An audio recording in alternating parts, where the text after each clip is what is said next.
In 2009, Marcus Reid signed a document that would take him 9 years to undo. He trusted the wrong man. He gave that man access to everything, his clients, his contracts, his bank accounts, and for a while, it looked like a partnership. It looked like friendship. It looked like the beginning of something great. It wasn't. Marcus Reid built his company the slow way. No investors, no shortcuts. Just a service business, he started out of a spare bedroom in 2004, and 5 years of grinding before it meant anything. By 2008, Marcus had 14 employees, 60 clients, and a reputation that had taken years to build. He was 31 years old. He thought he was just getting started. That year, he met Daniel Cole. Daniel was charming, the kind of man who made you feel like the most important person in the room. He had connections, Marcus didn't. He had polish. He had confidence. Marcus brought Daniel on as a partner, equal shares, joint decision-making, one company, 2 names on the door. At the time, it felt like the smartest decision he'd ever made. The first sign came in the spring of 2009. A client called Marcus directly, something they never usually did. They wanted to know why their contract had been changed. Marcus didn't know about any contract change. He asked Daniel. Daniel had an explanation. Marcus accepted it. That was his second mistake. Over the next 6 months, small things didn't add up. Invoices Marcus couldn't trace. Meetings he hadn't been told about. Clients he'd introduced to Daniel who had stopped returning Marcus's calls.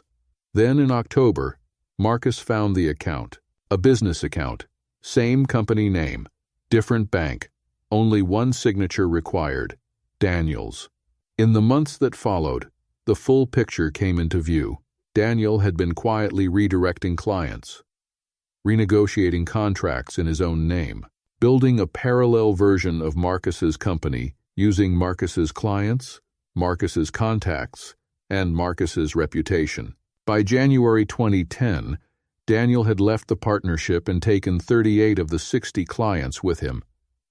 Marcus was left with the debts, the lease, and the employees who depended on him.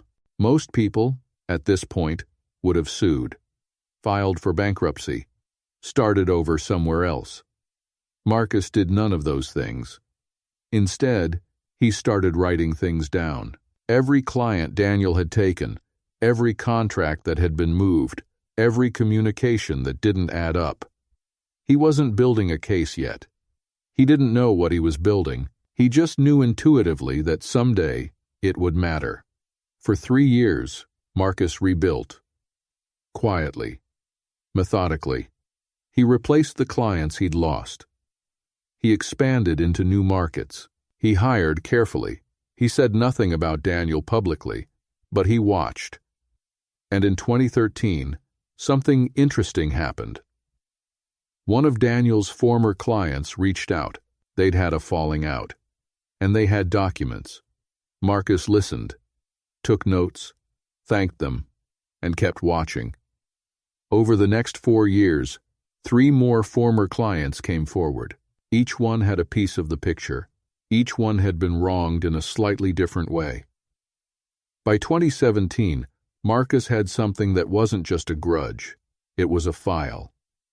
240 pages, contracts, wire transfers, emails, sworn statements. He hired a lawyer. The lawsuit was filed on a Wednesday morning in March 2018. By Thursday, it had been served. By Friday, Daniel Cole's lawyers had called looking to settle. Marcus said no. The case took 14 months. It covered breach of fiduciary duty, misappropriation of trade secrets, and tortious interference with business relationships. The evidence was, by all accounts, overwhelming. Daniel's legal team tried 4 separate strategies to have the case dismissed. All 4 failed. In May 2019, 9 years and 4 months after Marcus first noticed something was wrong, the judgment was handed down. Daniel Cole was ordered to pay $4.2 million in damages. His business, the one he'd built using Marcus's foundation, was dissolved by court order. His professional licenses were suspended, and every client he'd taken was notified of the verdict. Marcus never celebrated publicly.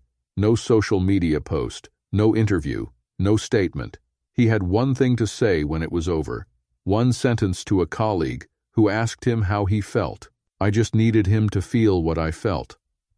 If you want to know what patience really looks like, it doesn't look like anger. It looks like a notebook, a file, a lawyer on speed dial, and 9 years of waiting for the right moment.